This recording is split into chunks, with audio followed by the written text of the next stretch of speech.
So I have an Etsy store full of downloadable, printable graphics and something for everyone. And I've been creating Halloween and fall and even sneaking some Christmas ones in lately. So first up, we have this fun Boo graphic. Now, all of these graphics that I'm going to show you today, you can do so many different DIYs with them. You can just print them and frame them. You can coffee stain them. You can decoupage them. You can reverse them and do an image transfer. You can turn them into stickers. There's just so many different ideas of what you can do. And if you go through my channel, I showcase so many different ways that you can use these and you can find some inspiration. But I love this one. This one actually I've done on wine bottles before doing the reverse transfer, and I've also just printed it. And I love this one, Wicked Without Coffee. This one I did a reverse transfer on an old coffee pot. I painted the coffee pot with some chalk paint, and then I added this graphic on it and then sealed it up, and I put some Halloween colored flowers in the top of the coffee pot, and it turned out really cute. So that's one way that you can use that, or you can turn it into a little shelf sitter and put it in your coffee bar for the fall and Halloween season. Now this one is really fun. So what I did with this one, I have enlarged this and then I made a sign for my front door, and I did it vertical this way, and it turned out really cute. I just used an old palette board and did the reverse transfer on this one. Now, if you're grabbing the graphics out of my Etsy store, one of the files is already reversed if you want to do that technique, so you don't need to worry about it. You can just look for the file that says REV, and that will give you the reverse file. So that one's really cute too. Now, this is probably one of my most popular Halloween graphics, and this one I turned 2x4s that I painted. I made them into little squares, painted them orange, and then I put the jack-o'-lantern faces on them. Drilled a hole in the top of the 2x4, put a little twig, added a little piece of ribbon, and they turned out adorable. I have a full tutorial on how I use this graphic. You can go back in my fall playlist and you can find it. I think it's pumpkin or 2x4 jack-o'-lanterns, and you'll get all four. Just cut them out and you can do the reverse technique. You don't have to worry too much about this one being reversed because there's no words or anything, but that's probably my most popular graphic, that one. So all of these come with an SVG file also, which is compatible with your Cricut or your Silhouette. So you can upload these, and this one would be a perfect one actually. You can upload these into your Cricut. You can cut it in vinyl. You can use it as a stencil, and then you can use whatever type of paint you want on your project and use it as a stencil, or you can cut out and use it as the vinyl on your sign. So many different ways. This one's really nice to print off, coffee stain it, print it off, and just put it in a frame and add it maybe at your front entranceway. And it's really pretty. Peace, love, and fall. This would be a fun one to do with kids, and they could color it. You could color the pumpkin and the heart and the peace sign, and they'd have a lot of fun with that. And then you could just hang it up in your house. Or this one, you know what this would be really great for? Cutting out on your Cricut with an iron-on vinyl and making it into a sweatshirt or a t-shirt. That would be really great to use that one for. This is one of my favorite ones, again, that I did this year. And it's the Farm Fresh pumpkins. And I'll show you, I've brought some of my finished projects up so I can show you the graphic opposed to what I made with it. So this is the graphic, and I hope you can see it all full screen. I'll see if I can pull it up a little bit. And this is what I made with it. I did the reverse technique on this, and on a painted piece of plywood that was just scrap wood, added a nice border on it, and I just love it. It's so rustic looking. And the reverse technique, once you get the hang of it, it's so much fun. It's not going to be perfect ever. As you can see, there's little bits and pieces here and there that have rubbed off. But yeah, so this is what I used this graphic on to create this sign. This is another one that I did with the leaf, and this one's actually really nice too, just to print and add in a frame. Or this one, you can just use this portion of the graphic do something with this one, or you can just use a leaf and use this portion of the graphic. Like I said, I've got a lot in my Etsy store, so if you're looking for some inspiration for some fall Halloween theme graphics, then head over there and have a look around, because this is just skimming the surface of what I have in there. I like this fall, and then it's got these, and again, you can cut these up and place them how you want them if you're doing the reverse technique, or just print and frame. This one's fun. Trick or treat, bags of sweet, ghosts are walking down the street. This would be really good to make into a sign and put it by your treat bowl at the front door. I think that's really cute, that one. And this is fun too. I've got some coffee stain on here. Pick your own apple orchard. This is a really great fall theme graphic, and I've made this into a sign before. I actually made it into a really big sign, and it turned out beautiful. I loved it. I got another whole pile here of some coffee stained ones, so we'll go through each one and I'll show you what I've got here. This is a beautiful one. I love this one. Almost kind of gives me the feel of an old seed label, and I like to do this one just to decoupage. I'll print it off and make them into little gift tags. I have done this as a reverse technique. And this one I just coffee stained. And actually I took some pencil crayon and I just kind of colored in a little bit of the pumpkin to give it a little bit of a different shade of color, and just use my coffee stain. I'm just using instant coffee, a little bit of warm water, and I'm doing a real quick method. I'm just using a sponge and a little dish of instant coffee and water and just sponging it on, and then I'm using my heat gun and drying it really quickly, and it works great. But I love this one. This one's really, I think it's kind of classy. It's kind of like that nice vintage antique fall look. Oh, this one's fun too. Farm Fresh pumpkins. And this one again, I coffee stained it and I ripped the edges. I just used a ruler to cut along the edges or rip along the edges to give it a ragged look. Coffee stained them. I took my pencil crayons and I just kind of colored in the Farm Fresh, the pumpkins, the little heart, and then down here. And that one's really cute. That would be cute just as is to plunk in a frame, or just to set up in your entranceway. Oh, this is Dead and Breakfast. So this one would be really good if you've got an old spindle and you added a post on your spindle and turned it into a hanging sign that you could put at your front door. And I would put this on a piece of wood and have it hanging, and that would look really good on 2 pieces of chain. And I'd do the reverse technique with that. I should make one of those. I haven't done one of those in a long time with this one, but this one's really great. And I just coffee stained this one. And again, you could just take this and you could decoupage it on a piece of wood just as is, and that would be fun to display. And another Halloween quote with a spider and the broom. And this one, again, I just ripped around the edges with my ruler. I took some ink and I just kind of distressed it, coffee stained it. And I find when you coffee stain, you can put your first coat on and then you can drizzle the coffee stain in little streaks and you'll get these lines through it. Just gives it more of an aged look.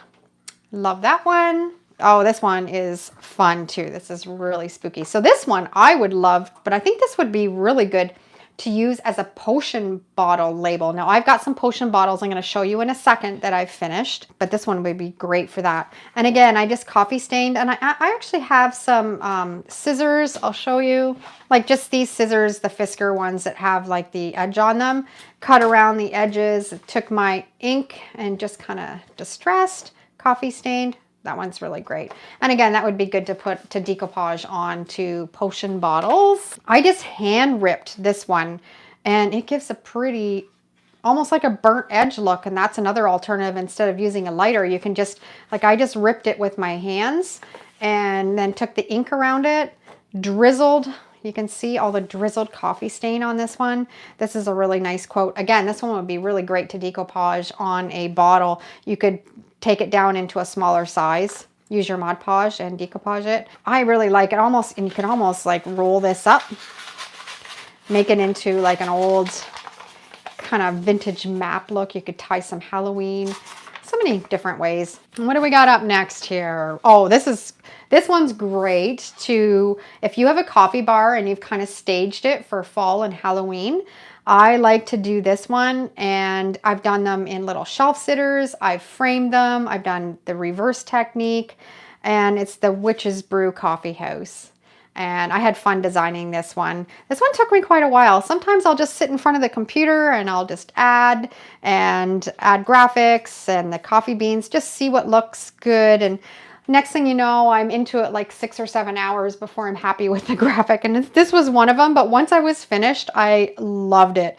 And this has been one of my best sellers this season too. So if you haven't grabbed this one, that's one that you should look for because it's lots of fun. And oh, here's another one that I really distressed up.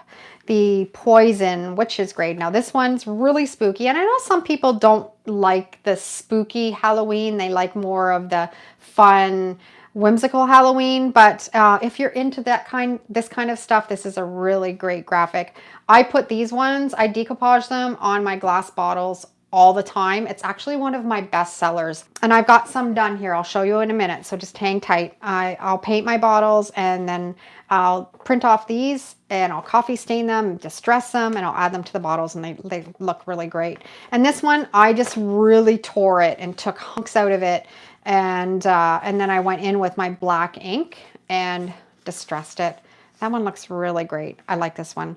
And like all of these that I've finished, I'm going to put together a Halloween junk journal. And so when I do that and I put that together, I'll come back on my live and I'll show you guys what I created. I took some of my favorite Halloween graphics, printed them on some coffee stained paper, distressed the edges on some of them, and put them all together in a Halloween themed junk journal.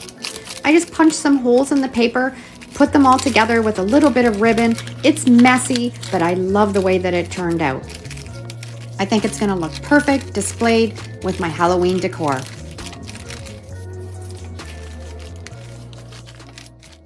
Oh, I was going to show you some of the bottles that I made. And then I just decoupaged the graphic on here. This was this one. Yeah, that was this one. And I just sized it down in my Word program and then decoupaged it on the bottle. Added some cheesecloth that I coffee stained and a dried flower. That one was a lot of fun and really distressed it up. So this one says Home Sweet Haunted Home. And again, I think these were Salsa bottles originally. I did a painting technique. This video will be coming out next week if you want to see the full tutorial on how I made these. Just took one of my dried flowers, decoupaged it, decoupaged the label on. I had this little tin and I just used some E6000 and I glued it on the top. And then you can put a votive in here and you've got a little candle holder. How cute is that? And again, this is another one of my really popular Halloween graphics. What's this? Oh, so here is the poison bottle that I did using this graphic. I did a real grungy paint job on this bottle, decoupaged the graphic on. I had some cheesecloth and some old fabric that I'd coffee stained, added some moss in there, put the lid back on, but then I glued a knob on the top. Great way to make a poison bottle. And I mean, this cost virtually nothing because this was out of my recycling bin and I just put it together, and really affordable Halloween decor. I don't think I've showed you this graphic yet. And that's one that I added onto this bottle. Again, a little bit of a different painting technique. This will come out next week so you can see how I did all of these techniques. Added some dried roses that I think these might have been I think I dried these from Valentine's Day and had them hanging up upside down since then. I always like to have a little stash to be ready for Halloween, and just went into the yard and got some dried leaves and baby's breath and decoupaged on. So again, that's the salsa bottle. So we must have went on a salsa kick here because I ended up with 4 of these bottles, but I've got these 4, all with graphics out of my Etsy store, recycling bin bottles. Just did some different painting techniques on them. They're all so different, but so much fun to create. So that gives you a little bit of inspiration. I picked these up last year at a yard sale. Somebody had taken a lot of time and they had a whole box full of these bats. And And I've been using them up over the last couple years on my Halloween decor. And these ones I just painted black and I distressed them. How easy are these to make though? I'm going to keep one of them to always have as a template so I can make more. Those are really cute. And I like to add these onto my signs when I'm making them. So I think I ended up with about 20 of them. Got a whole box of them at a yard sale. If you've been following along, you know I love my reverse technique. So here's just some ideas of what you can do with that reverse technique using some of these graphics. These are just scrap pieces of wood that I save because almost everything can be turned into a sign or a shelf sitter or a tag. And these are great sellers too. So if you're looking for a way to make some extra money through this holiday season, save these little pieces of scrap wood because, like as you can see here, these are all really easy to make. And this one I just took in a little bit of acrylic paint after I'd done the transfer, and everything's sealed up with some polyacrylic sealer afterwards. Life is better with pumpkins. And these ones, I have this graphic in my Etsy store, and then I just put 5 or 6 of them all on a sheet of paper and then print them off, and then you can do all kinds of tags at the same time. So those were lots of fun. And again, none of these cost me anything because these were all scrap wood that I save. We've got there. Okay, so here is that Witch's Brew. So here's the Witch's Brew graphic that I've just printed and coffee stained. And this is the same graphic that I did the reverse technique on. This is just a piece of scrap pine that I saved, painted with some chalk paint, added the graphic, and then sealed it up with some polyacrylic sealer. And this would be really fun to add into a little coffee bar. So 2 different ways that you can use that graphic. Oh, I was going to show you, this is, again, we're back to that poison graphic that we used. So this one is just a dollar store candle and a red candle that I had, and I just dripped the red candle all over, and I did a homemade napkin and I applied it onto the candle. Fun technique to do. So you can try that out if you've got some extra candles laying around. That graphic is the same as that graphic is the same that graphic. So that's how you can get so creative with all of these different ways that you can do this. I mean, you can just hang up, you can print and frame, you can turn into a candle, you can decoupage, so many different ideas. This is a fun one. I love these labels. We've got the Witch's Brew and 100% pure spider venom. And I just decoupaged them on these bottles that I found at the thrift store. I think these might have originally been from the dollar store though, and finished them off Halloween style, but you'll have to wait for the video to see how I did this. But look, it turns it into a potion. I'm not going to tell you what the secret sauce is inside because it's pretty cool, but see how it flows around? That's a fun label. And then this one, this is a DIY that you can do with some dollar store spiders. And again, I'm not going to give it away because it's so much fun. You'll want to see this video. But I've just decoupaged this label onto the bottle also. So there you have all kinds of inspiration with some of these graphics that I have designed. Like I said, I love making Halloween fall graphics, and my Etsy store is right full of them. So if you're interested and you want to save 50% off, join my channel and you're going to get the code, and you can use it as many times as you want for as long as you want through that membership. Or if you want to get every new graphic that I am uploading, then you can sign up for my graphics club over on Patreon. And everybody, we're having so much fun over there because there's so many great graphics that are coming through and freebies. If you're doing a lot of crafting and you just want to have fun and also help support my channel, also, you can head over there and check that out and see if that interests you. That's all I have to share today. So thanks for joining, and we will see you in the next video. Thanks for all your support, everyone. I appreciate it.